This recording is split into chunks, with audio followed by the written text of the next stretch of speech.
Salut à tous les frérots, j'espère que vous allez bien. On se retrouve les gars aujourd'hui encore dans ma chambre pour le troisième épisode des histoires cauchemardesques des gardiens. Comme je vous l'avais dit sur la précédente vidéo où j'avais parlé de qui déjà?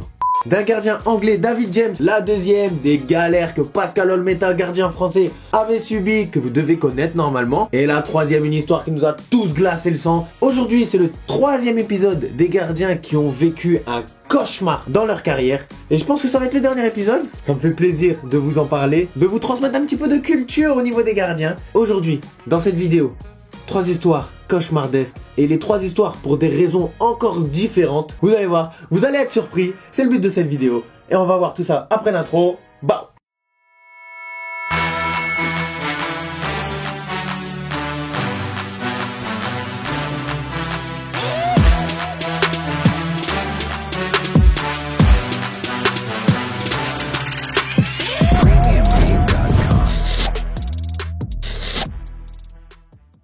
Sombré par les réseaux sociaux. Première histoire cauchemardesque, les gars. Comme dans l'épisode précédent, on va commencer cette histoire par un gardien anglais. Ce gardien, il a mon âge et il s'appelle Ted Smith. Malheureusement, on a très peu d'infos sur lui. Il n'y a pas de page Wikipédia, il n'y a rien du tout sur sa jeunesse. La seule chose dont je sais, c'est qu'il est né en Angleterre, qu'il a mon âge, 25 ans, et qu'il a joué dans le club de Southampton dans sa jeunesse. À 18 ans, source à vérifier, il jouait avec l'équipe réserve de Southampton. Sauf qu'en Angleterre, l'équipe réserve, c'est pas comme en France, c'est l'équipe U23. Il va faire que 2 matchs en Première Ligue 2, c'est-à-dire le championnat réserve de la Première Ligue. Après s'être entre guillemets fiasco dans ce club-là où il aura fait que 2 matchs, il va partir en 4e division anglaise à cette époque-là au club de Southend United. Donc il fait quelques matchs en 4e division anglaise, l'équipe réussit à monter, donc après Ted Smith joue en 3e division, sauf que il va pas faire beaucoup de matchs. À un tel point qu'en 4 ans avec cette équipe-là, il ne jouera uniquement que 30 matchs. Et arrivé à ses 24 ans, son contrat arrivait à terme avec Southend, donc il était libre de tout contrat. Southend ne souhaitait pas le prolonger. Sauf que, à ce moment-là, comme par hasard, selon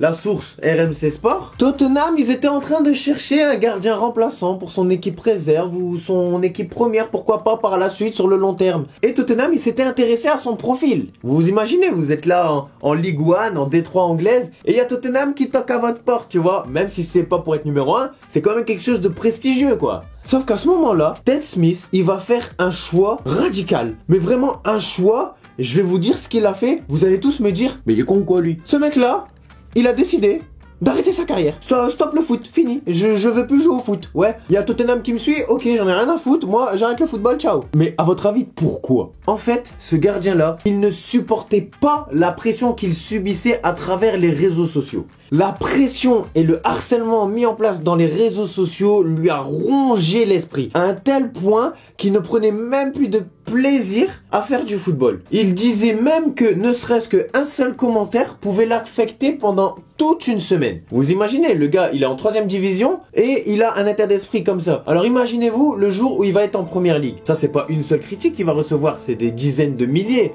Alors qu'est-ce que ça va être? Et suite à une interview faite par le Télégraphe, il disait « Ce n'était pas pour moi, pas ce que j'avais aimé. J'aime le jeu, les entraînements, mais quand la pression arrivait avant un match, c'était trop pour moi. » Tout de suite après les matchs, je rentrais et regardais ce que les gens disaient sur les réseaux sociaux. La plupart du temps, il n'y avait rien. Mais s'il y avait 2 ou 3 commentaires après une mauvaise performance et qu'on me critiquait, cela pouvait m'affecter pendant une semaine. Alors si t'as un état d'esprit comme ça à te focaliser uniquement sur les points négatifs, t'es pas sorti de l'auberge. Les réseaux sociaux lui faisaient vivre un calvaire. Il n'était pas dégoûté du football en fait, mais il était dégoûté de ce qui se passait à côté sur les réseaux sociaux. Ça le dégoûtait. Mais avant de faire ce choix radical de stopper sa carrière, il avait essayé de trouver des solutions, comme par exemple couper ses réseaux sociaux. Il avait supprimé son compte Instagram, son compte Twitter. Il avait même pris des rendez-vous avec des psychologues pour essayer d'arranger tout ça. Mais au final, rien n'y fait. Il disait lui-même que son mental n'était pas assez costaud. Il avait entretenu la peur de jouer au lieu d'avoir ce plaisir de jouer. Et qu'en plus de ça, il n'arrivait pas à faire abstraction de tout ce qui se passait à côté. La peur a pris le dessus sur le plaisir. C'est vraiment pas la bonne solution. Donc en y réfléchissant, avec un état d'esprit comme ça, je pense qu'il a fait le meilleur choix. Comme quoi, l'harcèlement, les menaces, la pression est tellement présente dans ce milieu-là que si vous n'avez pas un mental vraiment d'acier, vous ne pouvez pas vivre du football. C'est impossible. Et du coup, qu'est-ce qu'il est devenu après ça?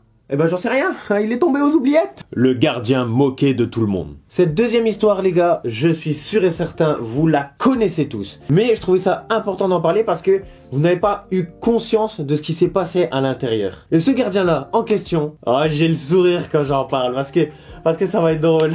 Ce gardien, c'est Geoffrey Jourdain, emblématique gardien de Montpellier qui a été critiqué et moqué de tout le monde. Et je vais vous raconter très brièvement son parcours. Il a commencé sa carrière de footballeur au SC Meaux en région parisienne. Puis ensuite, il a rejoint l'INF Clairefontaine. Et en 2002, à l'âge de 16 ans, il rejoint le club professionnel de Montpellier pour y finir sa formation. 5 ans plus tard, en 2007, il va signer son premier contrat professionnel toujours avec Montpellier. Et quelques années après, il va obtenir sa place de titulaire pour toujours y rester pendant une dizaine d'années au sein des Montpelliérains. Et ce gardien-là, même si pendant une dizaine d'années, il a toujours été titulaire et il aura engrangé presque 288 matchs dans le haut niveau en Ligue 1, il était critiqué chaque année, moqué, pas pour sa façon de gauler, parce que ce gardien-là, il était quand même très bon. Il était moqué pour sa façon d'être, sa façon de parler, surtout ses expressions, un peu comme à la Ribéry. C'était pas trop français ce qu'il disait. Trop nul.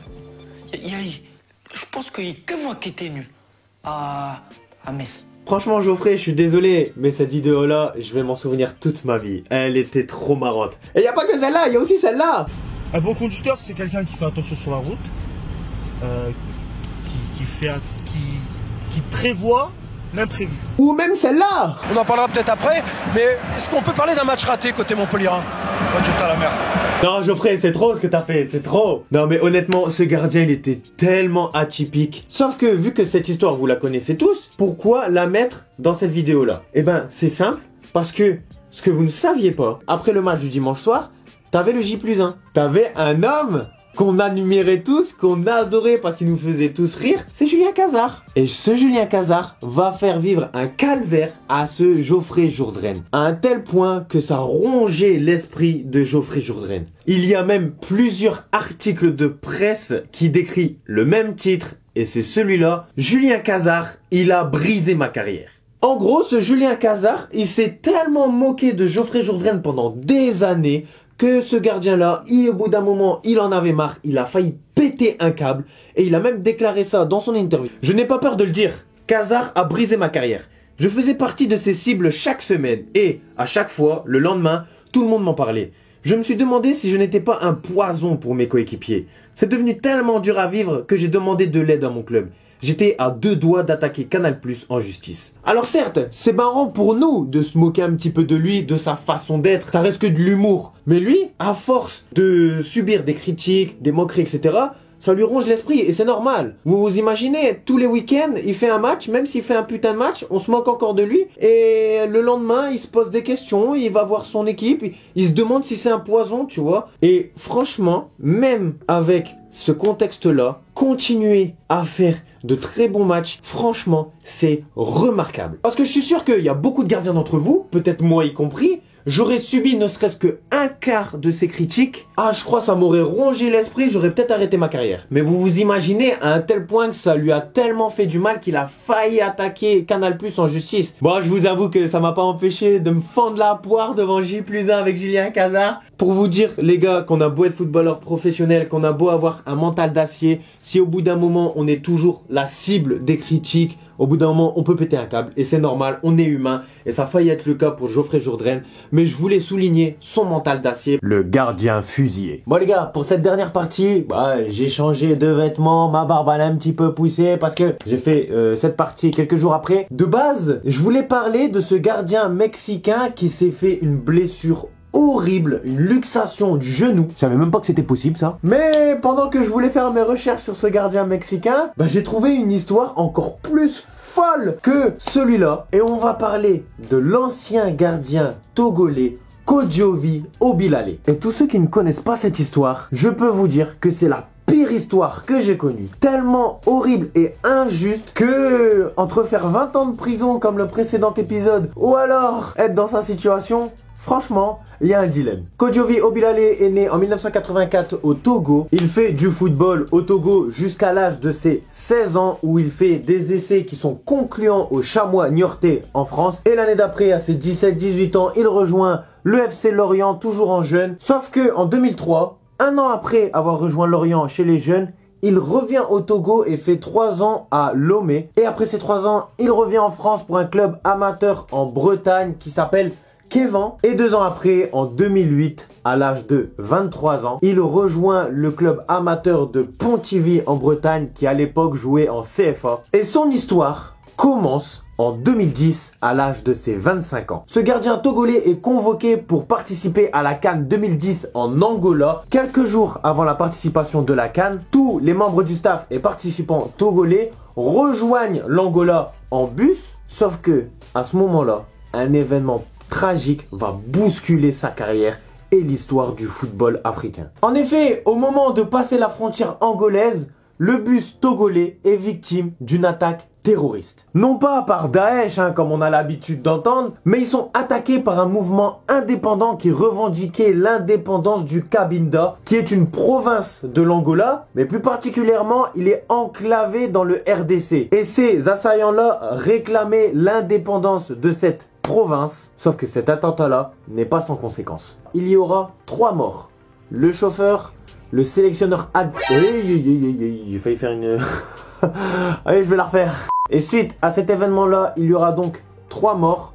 Le chauffeur, le sélectionneur adjoint du Togo et celui qui était chargé de la communication. Et en plus de ces 3 morts, il y aura 5 blessés, dont 3 membres du staff et 2 joueurs. Parmi ces 2 joueurs, Serge Akakpo et le fameux gardien Kodjovi Obilale. Le Togo abandonne sa participation à la CAN 2010, sauf que Obilale, il était sévèrement touché. Il s'est pris 2 balles, une dans le dos et une qui lui a perforé l'abdomen. Et je peux vous dire qu'il était dans un état critique lorsqu'il est arrivé en soins intensifs à Johannesburg en Afrique du Sud. Tellement critique que les journalistes ont pensé qu'il était mort et qu'ils ont relayé cette information qui, fort heureusement, a été démentie plusieurs heures plus tard. Suite aux soins intensifs du gardien Obilale, le verdict est tombé. Fin de carrière pour ce gardien et les médecins redoutent qu'il soit paraplégique jusqu'à la fin de sa vie. Fort heureusement, ce sera pas le cas, mais pendant plusieurs années, il sera en fauteuil roulant et ensuite en béquille. Il déclarera alors: c'est comme si on m'avait jeté sur le bord de la route et l'humanité tout entière poursuivait son chemin. À ce moment-là, ce gardien vivait vraiment un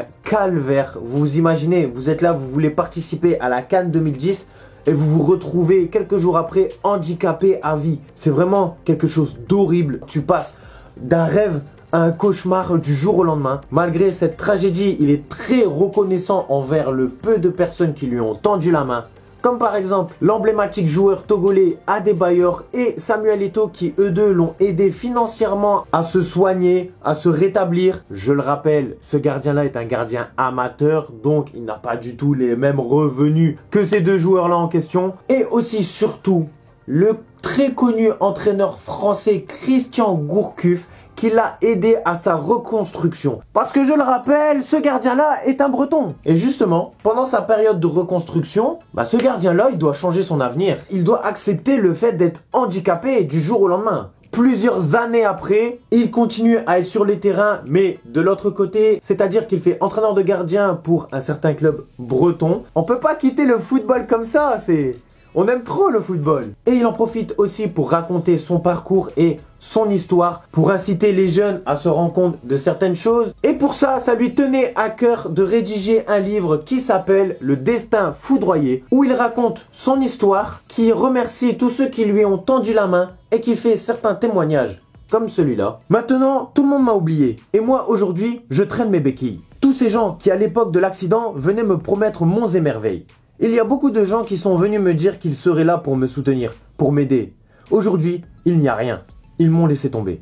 Quand j'ai lu son témoignage là, ça m'a attristé. Ça m'a attristé de me dire que, en fait, beaucoup de gens ont fait semblant de lui tendre la main. Il faut vraiment faire attention à qui on fait confiance, à notre entourage. Parce que ces personnes-là, du jour au lendemain, si toi t'es en galère, c'est pas eux qui vont t'aider. Mais heureusement, il y a des personnes comme Adebayor, Samuel Eto'o ou Christian Gourcuff, dont il a remercié, qui ont été là pour lui, qui eux sont vraiment des gens qui ont le cœur sur la main, ce n'est pas le cas pour tout le monde. On n'est pas à l'abri de subir des injustices comme ça. Une chose est sûre, c'est ce qui ne te tue pas te rend plus fort. Aujourd'hui, 11 ans après, il a changé de vie. Il a fait une reconversion, mais vraiment radicale. Il est devenu agriculteur. Le truc, rien à voir au football. Ça peut être compréhensif parce que quand t'es agriculteur, t'es indépendant. Avec ce métier-là, il est tranquille, ça le passionne. Son histoire m'a particulièrement touché. Sur ce les gars, c'est la fin de cette vidéo et de ces 3 histoires. Je ne pense pas faire un épisode 4, sauf si vraiment je découvre certaines choses. Je n'ai pas parlé de Loris Karius sur ces 3 épisodes car j'avais déjà fait un épisode sur celui-là. Je peux aussi faire un épisode entier sur la blessure de Petr Cech qui a failli arrêter sa carrière. Mais au final, il a trouvé une solution pour rebondir et continuer. Si vous avez envie que je fasse une vidéo sur Petr Cech, dites-le moi en commentaire. Explosez-moi ce pouce bleu, ça me ferait énormément plaisir. Et merci d'avoir regardé la vidéo jusqu'à la fin. On va pas parler plus longtemps. Bye.